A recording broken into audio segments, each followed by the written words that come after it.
Hello students, I am Seventh Tevatia and here is your first chapter from your snapshots. The Summer of the Beautiful White Horse, and it is written by William Saroyan. Okay, it is a very interesting story and there are four main characters of this story. First is Aram and second is Murad and third is John Byro and fourth is Uncle Khosrow. These are two brothers, Aram and Murad. They belong to Armenian tribe. Yeah, you can say Gavrian family. ये दोनों भाई एक Armenian tribe से belong करते हैं. एक Armenian tribe होती है और ये ट्राइब नॉर्मली ऐसी होती है कि जैसे अपने देश से छोड़ना पड़ जाए, अपने कंट्री से जाना पड़ जाए, दूसरी जगह जा कर के रहने लग जाते हैं. और ये फैमिली जो है बहुत मतलब वैसे बहुत क्वालिटी होती है इनके अंदर, इनके जो वर्च्यूज हैं. और ये फैमिली जो है फेमस है किस लिए? Truth and honesty. वो अपनी ट्रूथ और ऑनेस्टी के लिए फेमस है. ये फैमिली जो है ट्रूथ और ऑनेस्टी के लिए फेमस है.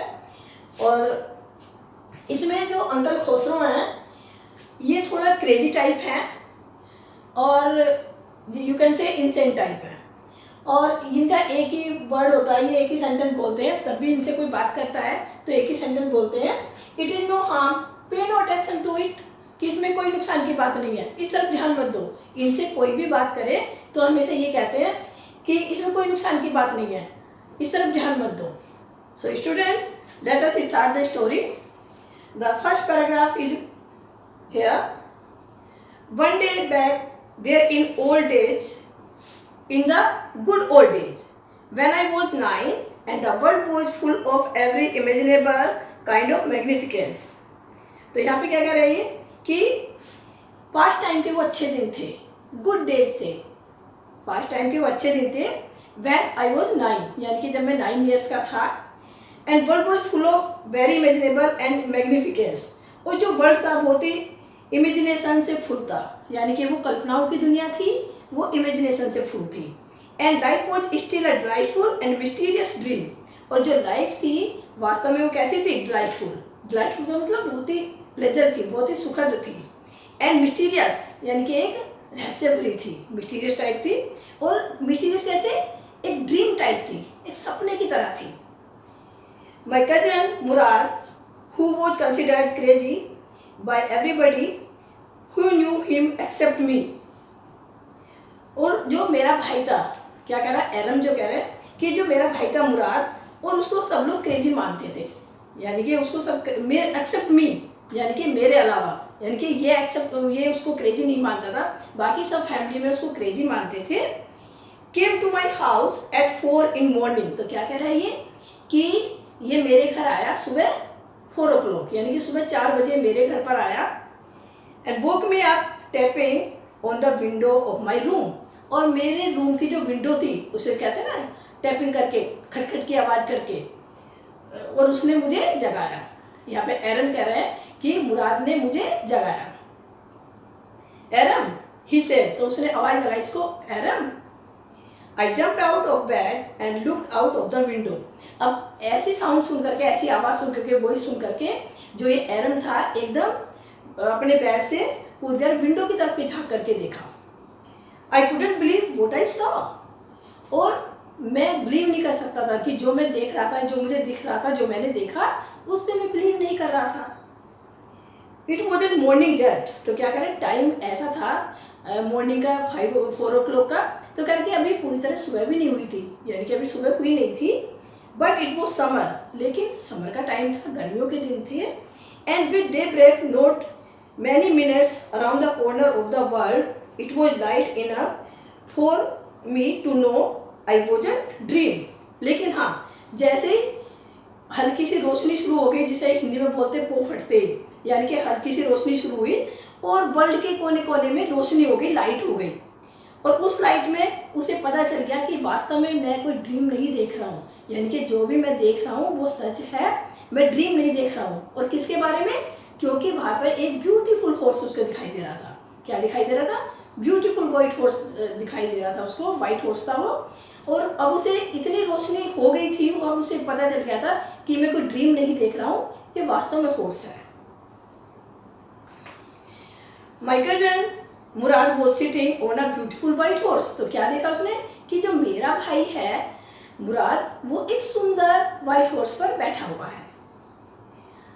I stuck my head out of window and rubbed my eyes. तो उसने क्या किया कि विंडो से अपना सिर हटाया। सिर कैसे हटाया? जैसे कि वो विंडो से नीचे की तरफ झाँक करके देख रहा था, तो फिर उसने क्या किया, विंडो से अपना हेड हटाया और उसने अपनी आंखें रब की, यानी कि आंखें मली। जैसे कि अभी भी उसे बिलीव नहीं हो रहा था, अपने देखे हुए पर अभी भी बिलीव नहीं हो रहा था, तो उसने अपनी आईज को रब किया।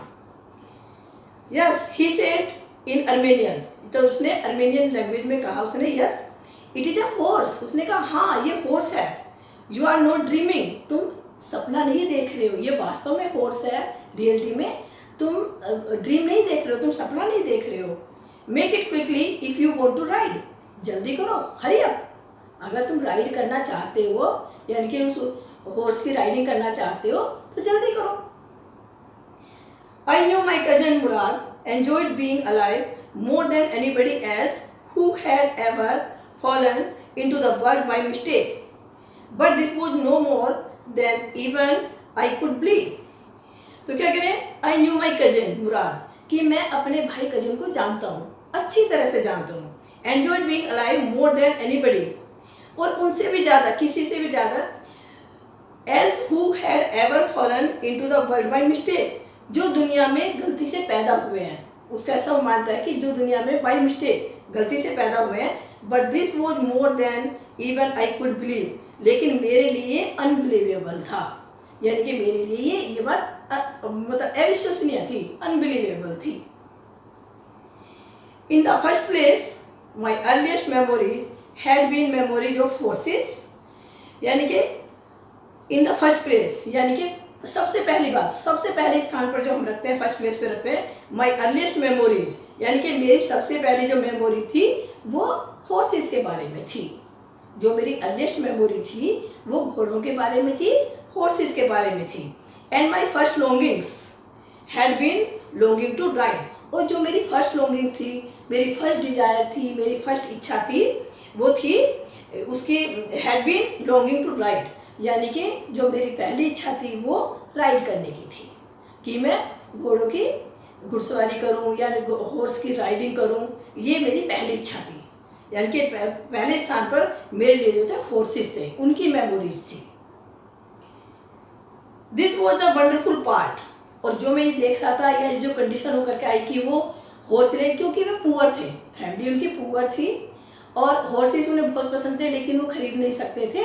तो हॉर्स को देखते ही उन्हें एकदम लगा, क्या लगा, in the this was the wonderful part, ये तो बहुत ही वंडरफुल पार्ट था जो उसे दिखाई दे रहा था। In the second place we were poor, उन्होंने क्या कहा, फर्स्ट प्लेस पे तो वो बहुत हॉर्सेस को लाइक करते हैं, राइडिंग को लाइक करते हैं, और सेकेंड प्लेस क्या है, वी वर पुअर, कि हम गरीब थे। This was the part that wouldn't permit me to believe what I saw, और ये इसी कारण से, या यही पार्ट था कि मैं उस बात पे बिलीव नहीं कर रहा था जो मुझे दिखाई दे रहा था, कि हॉर्स तो हम कभी सोच नहीं सकते थे कि हम हॉर्स की राइडिंग करेंगे, या हमारे सामने हॉर्स होगा, हमें राइडिंग करने के लिए मिल जाएगा, तो ऐसा तो हम सोच ही नहीं सकते थे। तो students, I hope this paragraphs आपको क्लियर हो गए होंगे, और thank you very much. Remaining part will be covered in our next video. Thank you very much.